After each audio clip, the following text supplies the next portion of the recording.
Hi, I'm Willow with C&J Nutrition, and today I'm showing you how to make sauerkraut.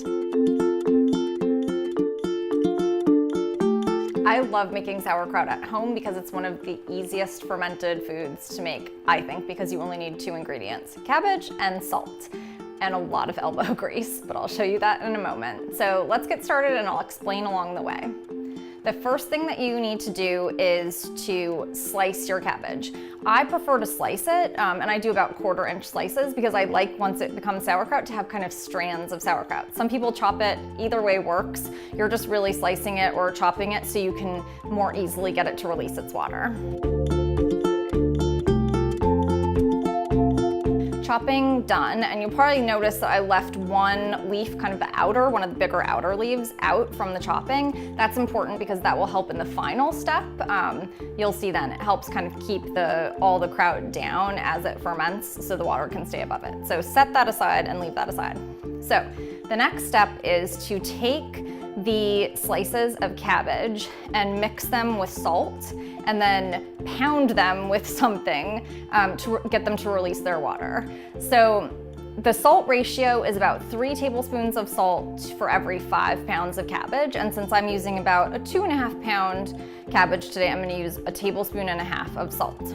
What you pound it with to get it to release that water is up to you.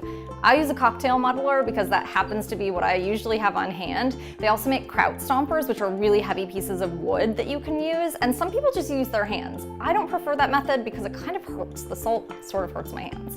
But let's get going. And I just kind of layer salt in as I go so it's evenly dispersed. So kind of break the cabbage up as you do this. And sometimes if it's a piece where there's a big core of the cabbage, you're gonna have to slice it again into slightly smaller pieces.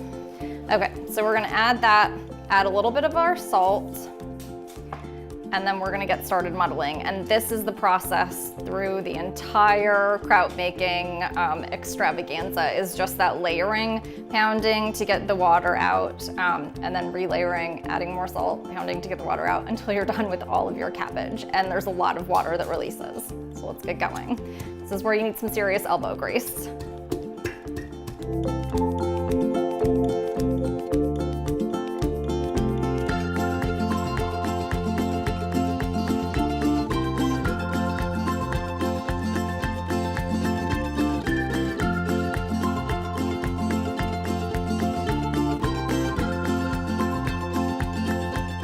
Okay, so we're done muddling. All of that hard work, sore shoulders, has paid off because the cabbage has released the water. So now what I usually do is just kind of press the cabbage down to compact it beneath that water layer. You don't want pieces of cabbage sticking up into the air because that's where mold can grow if they're sticking into the air. So you really want that water layer to be your barrier between the air and that nice cabbage layer. So there's a couple things that you can do to sort of help ensure that no cabbage pops to the surface. One is use that extra cabbage leaf that you set aside as something that sort of holds the other cabbage down. Some people also put a smaller jar inside of this jar and fill the other jar with rocks or water or something else that's heavy that kind of keeps the cabbage compacted. I'm going to show you how to use the cabbage leaf today. Another thing that you can do is just check it on the regular and keep pushing it down. So I'm just going to cut the hard kind of centerpiece out of this piece of cabbage. And that's going to let us fold those halves over and form sort of a flat piece. And then that's just going to go, you can kind of tear it to meet your shape needs depending on how your jar is shaped. Okay, so that's gonna go right in here over the surface. And then we're gonna use our muddle again to just sort of tamp that down, and that will form a nice smooth seal over that surface area. And you can also use a knife around the edges to make sure that there's no air coming up between that big cabbage leaf and the cabbage in the bottom. So I'll probably have to do that on that side, but you get the point. It forms that barrier. So I'll probably stick a knife down on this side just to make sure that that cabbage leaf is smooth over the side. So now that you have that done, it's time to let it ferment. I usually remove the rubber seal from a jar like this, take the top and just very loosely put that on. That just keeps dust out, but you want oxygen to be able to get in. You can also put a piece of cheesecloth or parchment paper with holes poked in it over the top and then put a rubber band around. Anything that allows air to get in but keeps dust out.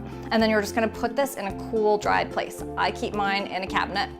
And I would recommend checking on it daily just to make sure that everything is looking good, that no cabbage has kind of popped up to the surface. If it has, just push it back down and let it go about 7 days and then check it to see how it tastes. If it tastes sour enough for you, then it's good to go and you can stick it in the fridge and start eating it then. If it's not quite sour enough for you at that point, then let it go a couple more days and re-taste it after a couple days. And if it's still not sour enough for you, let it go. But whenever it's ready and whenever it tastes the way that you want it to, then you can stick it in the fridge and start using it. I would love to see how you're making your sauerkraut. If you want to tag us on Instagram, we're CJ Nutrition, and stay tuned for our next video for more food ideas and maybe some more fermentation down the road. Bye.